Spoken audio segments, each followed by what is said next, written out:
Anda sudah menghindari daging dan jeroan mati-matian, tapi mengapa asam urat tetap merajalela?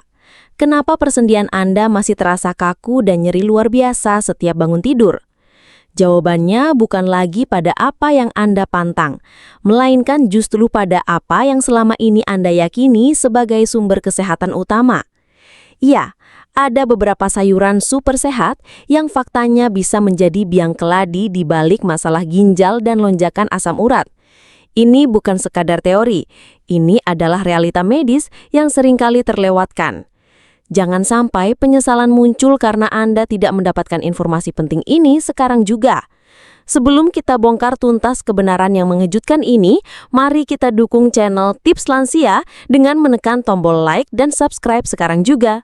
Dengan begitu, Anda tidak akan ketinggalan berbagai tips dan ilmu terbaru dari kami demi kualitas hidup terbaik di usia emas Anda. Halo, Bapak dan Ibu semua. Apa kabarnya hari ini? Semoga senantiasa dalam keadaan sehat dan penuh keberkahan ya. Saya ucapkan terima kasih banyak karena sudah meluangkan waktu berharga Anda untuk singgah di video ini. Bagi Anda yang baru pertama kali bergabung, selamat datang di channel Tips Lansia, rumah kita bersama untuk belajar dan berbagi ilmu demi meraih hidup yang lebih berkualitas di masa pensiun. Saya teringat salah satu pasien istimewa saya, Ibu Intan, 66 tahun. Beliau adalah pensiunan guru yang sangat cermat dalam menjaga pola makannya. Setiap hari menu makan Ibu Intan selalu didominasi sayuran hijau. Beliau sangat yakin dengan begitu beliau sudah melakukan yang terbaik untuk menghindari penyakit.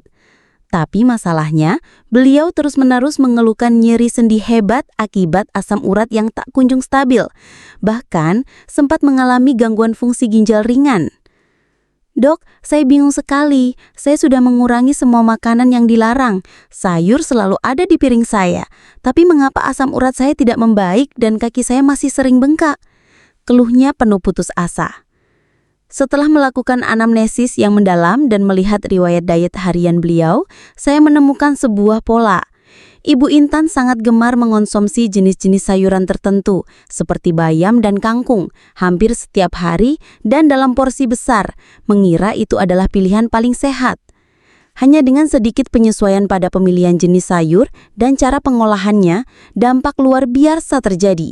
Secara bertahap, asam urat Ibu Intan mulai stabil, nyeri sendinya berkurang drastis, dan yang paling membanggakan, fungsi ginjal beliau menunjukkan perbaikan yang signifikan. Kisah Ibu Intan ini adalah bukti nyata bahwa hal yang terlihat sepele, jika diperbaiki, dapat memberikan dampak positif yang sungguh luar biasa bagi kesehatan Anda. Dan rahasia inilah yang akan saya bagikan di video kali ini. Bapak dan Ibu sekalian, mungkin Anda bertanya-tanya, bagaimana bisa sayuran yang selama ini kita elu-elukan sebagai sumber vitamin dan mineral justru berpotensi membahayakan ginjal dan memicu asam urat? Mari kita pahami dasarnya. Tubuh kita secara alami memproduksi asam urat sebagai hasil akhir metabolisme zat yang disebut purin. Purin ini memang banyak ditemukan pada daging merah dan jeroan. Namun jangan salah, beberapa jenis sayuran juga mengandung purin dalam kadar yang signifikan. Ketika asupan purin terlalu tinggi atau ketika ginjal kita mulai kurang efisien dalam menyaring dan membuang asam urat, maka kadarnya di dalam darah bisa melonjak. Akibatnya, asam urat ini dapat mengkristal dan menumpuk di sendi-sendi, menyebabkan peradangan hebat dan nyeri yang dikenal sebagai serangan asam urat. Lebih jauh lagi, penumpukan kristal ini juga bisa terjadi di ginjal, membentuk batu ginjal yang dapat merusak fungsi organ vital tersebut. Selain purin, ada juga senyawa oksalat. Senyawa ini, jika berlebihan dan berikatan dengan kalsium, dapat membentuk batu ginjal jenis kalsium oksalat, yang merupakan jenis batu ginjal paling umum. Jadi, bukan berarti Anda harus menghindari sayuran sama sekali. Justru, pemahaman yang tepat tentang jenis sayuran, kadar kandungannya, serta cara pengolahan yang cerdas adalah kunci untuk tetap bisa menikmati manfaat sayuran tanpa harus mengorbankan kesehatan ginjal dan sendi Anda. Berdasarkan pengalaman klinis saya selama lebih dari 15 tahun mendampingi pasien lansia, serta didukung oleh berbagai riset ilmiah dan panduan dari lembaga kesehatan terkemuka, saya akan membagikan 5 sayuran yang perlu Anda waspadai dan bagaimana cara cerdas untuk tetap bisa mengonsumsinya. Sebelum kita masuk lebih dalam ke pembahasan inti mengenai sayuran-sayuran tersebut, saya ingin tahu nih, dari kota mana Bapak dan Ibu sekalian menonton video ini dan berapa usia Anda saat ini? Silahkan tulis jawabannya di kolom komentar di bawah ya. Jangan lupa juga untuk menyukai video ini dan subscribe ke channel Tips Lansia agar Anda tidak melewatkan berbagai informasi penting dan tips terbaru dari kami untuk hidup sehat di usia emas. Sekarang, mari kita bahas satu persatu. Bapak dan Ibu sekalian, poin krusial yang perlu kita pahami adalah bahwa meskipun sayuran adalah bagian tak terpisahkan dari pola makan sehat, beberapa jenis sayuran memiliki kandungan purin atau oksalat yang cukup tinggi. Ini bukan berarti sayuran tersebut buruk atau harus dihindari sepenuhnya. Namun, bagi lansia, terutama yang sudah memiliki riwayat masalah ginjal atau asam urat, kita perlu lebih bijak dalam memilih dan mengolahnya. Seringkali, saya melihat pasien dan keluarga mereka merasa frustasi karena asam urat tetap tinggi dan sendi masih nyeri, padahal mereka sudah mengurangi konsumsi daging dan jeroan. Hal ini seringkali disebabkan oleh beberapa jenis sayuran tertentu yang dikonsumsi secara berlebihan atau diolah dengan cara yang kurang tepat. Video ini memperkenalkan protokol cerdas pilih sayur yang bertujuan membantu Anda mengenali sayuran mana yang perlu diwaspadai, bagaimana cara mengolahnya agar lebih aman, dan apa saja alternatif penggantinya yang lebih ramah bagi ginjal dan sendi Anda. Mari kita telaah satu persatu secara lebih mendalam. Bayam, yang sering dijuluki sebagai superfood karena kandungan vitamin dan mineralnya yang melimpah, memang merupakan sumber nutrisi yang hebat. Namun bagi lansia yang memiliki riwayat asam urat atau masalah ginjal, bayam bisa menjadi pedang bermata dua. Bayam mengandung purin dalam kadar yang cukup signifikan. Ketika purin ini masuk ke dalam tubuh kita, ia akan dimetabolisme dan menghasilkan asam urat. Jika kadar asam urat yang dihasilkan terlalu tinggi, atau jika kemampuan ginjal dalam membuangnya sudah menurun seiring bertambahnya usia, maka akan terjadi penumpukan asam urat dalam darah. Penumpukan asam urat inilah yang kemudian dapat mengkristal dan menumpuk di area persendian, memicu peradangan hebat dan serangan nyeri asam urat yang luar biasa. Saya sering mendapati pasien yang rutin mengonsumsi bayam setiap hari dan terkejut ketika kadar asam urat mereka tetap tinggi. Lebih dari itu, bayam juga kaya akan asam oksalat. Asam oksalat ini, ketika berada dalam konsentrasi tinggi di saluran kemih, dapat berikatan dengan kalsium dan membentuk kristal kalsium oksalat yang merupakan jenis batu ginjal paling umum. Kangkung, dengan teksturnya yang renyah dan rasanya yang gurih, adalah salah satu sayuran favorit di banyak hidangan Indonesia. Sangat mudah ditemui dan sering menjadi pilihan utama untuk masakan sehari-hari. Namun sama seperti bayam, kangkung juga memiliki kandungan purin dan oksalat yang tergolong tinggi. Masyarakat kita sangat akrab dengan sayuran ini, seringkali mengonsumsinya dalam porsi besar dan terkadang setiap hari sebagai menu pelengkap makan. Kebiasaan konsumsi dalam jumlah besar inilah yang perlu dievaluasi ulang, terutama bagi bapak dan ibu lansia yang mungkin sudah memiliki kecenderungan asam urat tinggi atau masalah ginjal. Kandungan purin yang tinggi pada kangkung secara langsung berkontribusi pada peningkatan produksi asam urat dalam tubuh. Jika Anda memiliki ginjal yang sudah tidak sekuat dulu dalam menyaring dan membuang limbah, maka konsumsi kangkung yang berlebihan bisa menjadi beban tambahan. Sementara itu, oksalat yang melimpah di dalamnya juga berpotensi membentuk kristal di saluran kemih jika tidak diimbangi dengan asupan cairan yang cukup atau jika ada predisposisi genetik terhadap pembentukan batu ginjal. Daun singkong adalah primadona di banyak masakan tradisional Indonesia. Rasanya yang khas dan teksturnya yang lembut setelah dimasak menjadikannya pilihan favorit banyak keluarga. Namun, di balik kelezatannya, daun singkong memiliki kandungan purin dalam kategori sedang hingga tinggi.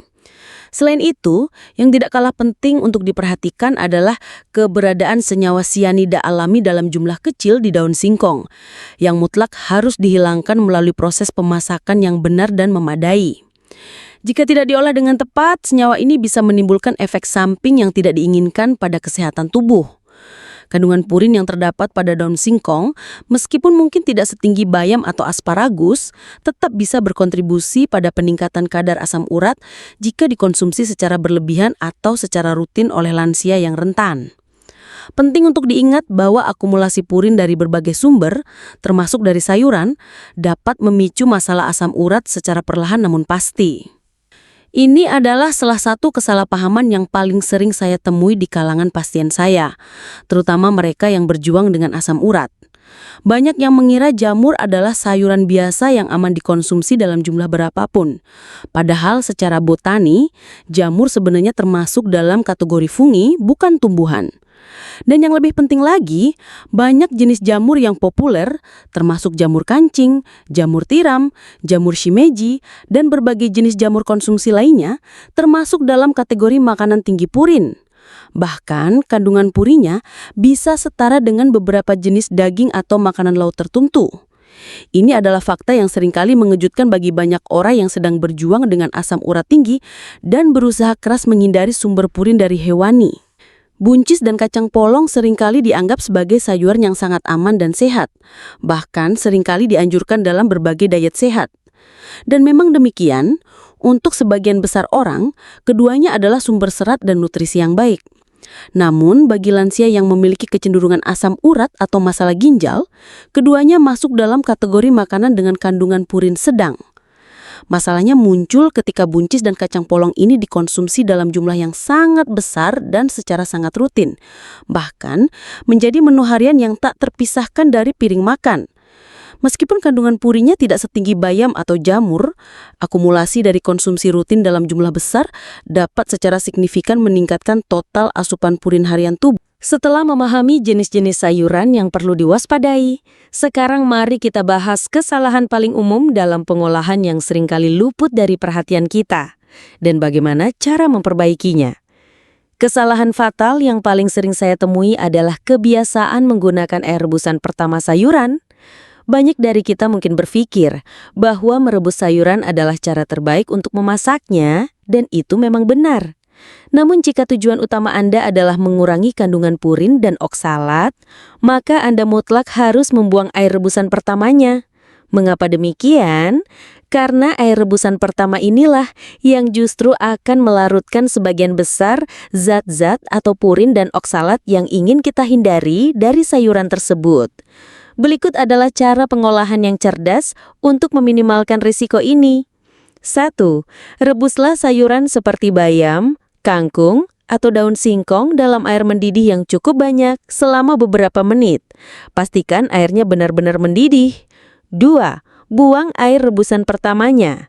Ya, air keruh kehijauan yang tersisa itu adalah saripati purin dan oksalat yang ingin kita singkirkan dari sayuran.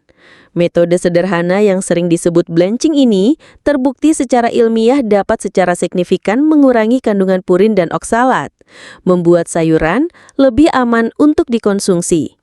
Setelah itu, barulah Anda bisa mengolahnya menjadi masakan favorit Anda. Anda bisa menumisnya, membuat sup, atau mengolahnya menjadi lauk pauk lain sesuai dengan selera. Penting juga untuk selalu memperhatikan kuantitas konsumsi. Meskipun sudah diolah dengan metode cerdas ini, konsumsi sayuran yang mengandung purin atau oksalat tinggi sebaiknya dilakukan sesekali saja dan dalam porsi yang terbatas. Misalnya, cukup 3 hingga 4 sendok makan dalam satu kali makan, dan jangan setiap hari. Perhatikan selalu respon tubuh Anda dan sesuaikan pola makan Anda secara bijak. Bagaimana Bapak dan Ibu sekalian? Apakah Anda termasuk yang masih sering mengkonsumsi sayuran yang saya sebutkan tadi dengan cara yang kurang tepat? Mari kita bersama-sama menghindari kebiasaan yang berpotensi merusak kesehatan kita di masa depan. Ingatlah, kesehatan adalah aset paling berharga yang kita miliki. Jangan biarkan informasi berharga ini berhenti di Anda saja. Mari kita ciptakan lingkaran kebaikan dan kesehatan yang lebih luas. Bagikan video ini kepada teman-teman, kerabat, atau siapapun yang Anda sayangi, terutama para lansia di sekitar Anda. Dengan berbagi, kita bisa membantu lebih banyak orang untuk memahami pentingnya pilihan makanan yang cerdas, dan pada akhirnya, semakin banyak yang bisa menua bahagia dengan kualitas hidup yang optimal. Terima kasih banyak sudah menonton dan sampai jumpa di video berikutnya.